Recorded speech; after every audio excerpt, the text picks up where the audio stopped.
ప్రకాశం barrage వద్ద బోట్ల తొలగింపు ప్రక్రియ కష్టతరంగా మారింది. బోట్లను ఒడ్డుకు తీసేందుకు 6 రోజులుగా తీవ్రంగా శ్రమిస్తున్నప్పటికీ ఫలితం కనపడడం లేదు.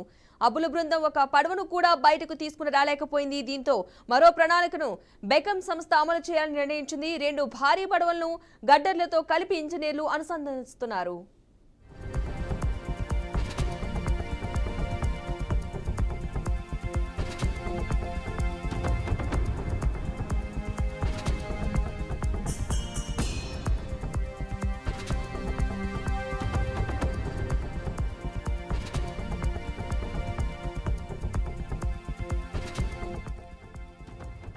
ఆ పడవల్లో ఇసుక నీరు నింపి చిక్కుకున్న పడవలను వెలుపలకు తీసుకువచ్చేందుకు ప్లాన్ అమలు చేయాలని నిర్ణయించారు.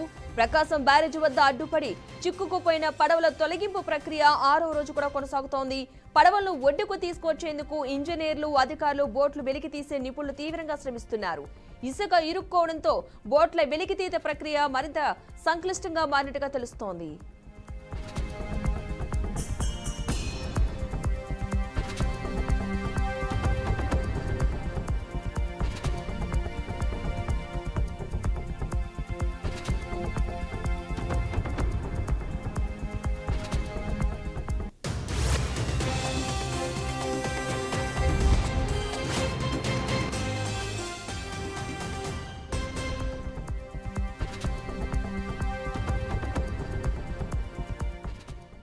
ప్రకాశం బ్యారేజ్ లో బోట్ల తొలగింపు ప్రక్రియ అయితే కొనసాగుతున్నట్లుగా తెలుస్తోంది.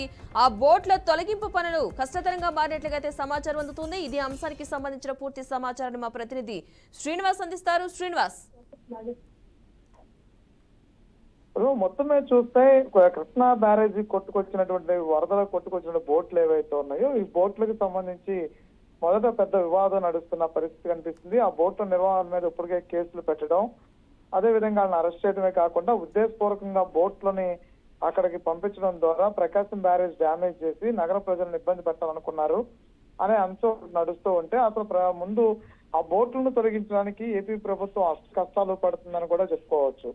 పూర్తిగా అక్కడ బోట్ల కోసం పనిచేస్తున్నటువంటి కార్మికులు ఎవరైతే తొలగించడానికి పనిచేస్తున్నటువంటి కార్మికులు ఎవరైతే ఉన్నారో, ఆ టెక్నీషియన్ ఎవరైతే ఉన్నారో వాళ్ళందరూ కూడా ఈ బోట్లు, ఆ 3 బోట్లు కూడా చెమటలు పట్టిస్తున్నాయని చెప్పుకోవచ్చు. గత కొద్ది రోజులుగా అన్ని రకాల ప్రయత్నాలు చేస్తున్నప్పుడు కూడా ఇంచి కూడా అక్కడి నుంచి ఆ బోట్లని కదల్చలేనటువంటి పరిస్థితి.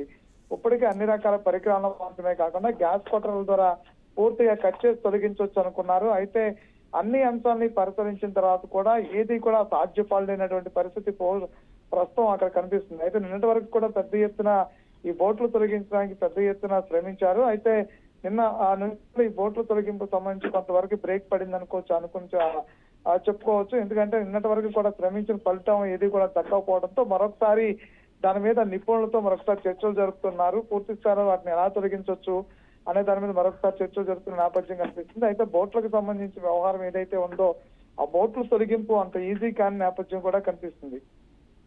Right, thank you Srinivas.